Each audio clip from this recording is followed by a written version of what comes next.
میں آپ کی اردو کی ٹیچر مس نازیہ۔ آج ہم پیسے کا سفر نامہ سبق کا تیسرا حصہ پڑھیں گے اور اس کے بارے میں آپ کو اس کی وضاحت کروں گی، کیونکہ اس نے مجھ پر عربی خط دیکھ کر خیال کیا تھا کہ میں کوئی بہت متبرک شے ہوں۔ متبرک کا مطلب ہے برکت والی چیز۔ 10 برس تک میں اس کے گلے میں رہا، اور جب وہ بچہ ہوشیار ہو گیا تو اس نے ایک دن مجھے چنے والے کو دے کر چنے خرید لیے۔ چنے والے کے پاس مجھ کو ایک لکھے پڑھے مسلمان نے دیکھا اور 1 روپے میں مجھ کو خرید لیا۔ یہ مسلمان گھر میں آیا اور مجھ کو ہاتھ میں لے کر کہنے لگا، اے پیسے، ذرا منہ سے بول، تو نے دنیا میں کیا کیا انقلاب دیکھے، تو کہاں کہاں رہا، تجھ پر ایک اسلامی شہنشاہ کا نام کندہ ہے جو بڑا طاقتور اور شان و شوکت کا جہاندار تھا، اس کے نام سے تیری عزت تھی، تو اسلامی سکہ کہلاتا تھا، مگر آج وہ تیرا مالک خاک میں پڑا سوتا ہے، آج اس کی حکومت کا کہیں نام و نشان بھی نہیں۔ میں اس تغلق کی اولاد ہوں، مگر نامراد و برباد ہوں۔ اب تجھ جیسے حرفوں کا چلن نہیں رہا، اب تو ہم لوگوں کی ایک پرانی نشانی کہلائے گا۔ اب بازار میں مٹھی بھر چنے بھی تیرے عوض کوئی نہ دے گا۔ دیکھ، یہی ہمارا حال ہے کہ نسل کے شاہ ہیں، حلف ذی جاں ہیں، مگر انقلاب ایام کے ہاتھوں تباہ ہیں۔ یہ کہہ کر مسلمان بہت رویا اور مجھ کو چومتا رہا، آنکھوں سے لگاتا رہا۔ چند روز میں اس کے پاس رہا، لیکن ایک دن بازار میں اس نے دیکھا کہ ایک امریکن پرانے سکے خرید رہا ہے اور بڑی بڑی قیمتیں ان سکوں کی دے رہا ہے۔ میرے مالک نے بھی مجھ کو جیب سے نکال کر اس کو دکھایا۔ امریکن نے میری خرید منظور کر لی اور 10 روپے میرے عوض اس کو دینے چاہے۔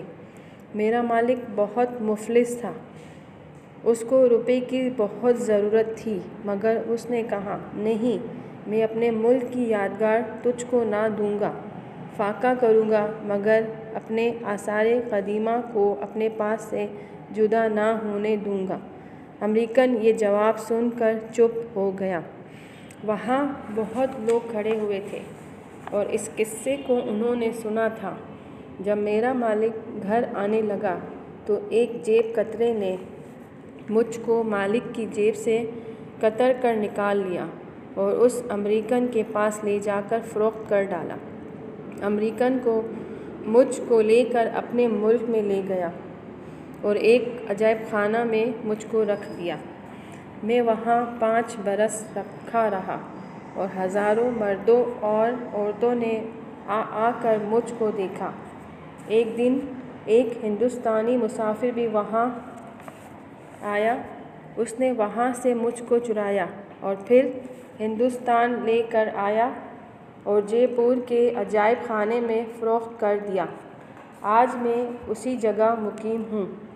اس کے بعد خبر نہیں کہاں کا سفر پیش آئے، لیکن خدا کا شکر ہے اب میں اپنے وطن میں ہوں، جس کی یاد مجھے امریکہ میں ستایا کرتی تھی۔ اب وہ بچے کے گلے میں تقریباً 10 سال تک تعویذ کی صورت میں وہ سکہ پڑا رہا۔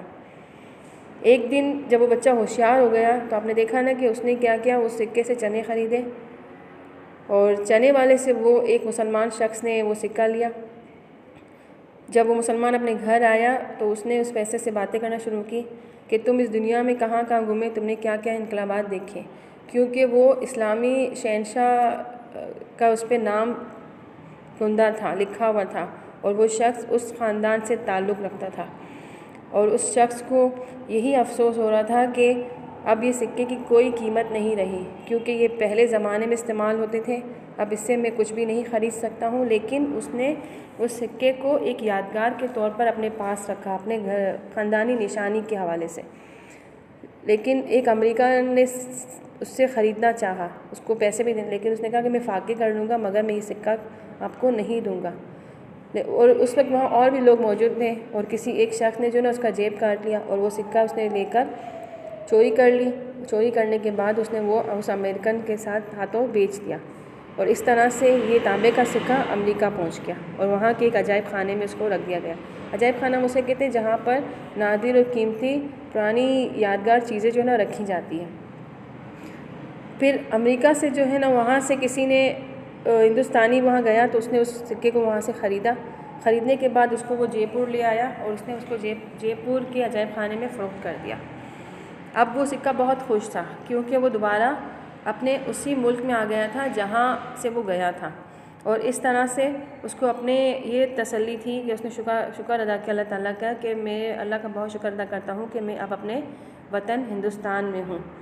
جبکہ وہ جب امریکہ میں تھا تو اس کو اپنے وطن کی بہت یاد آتی تھی.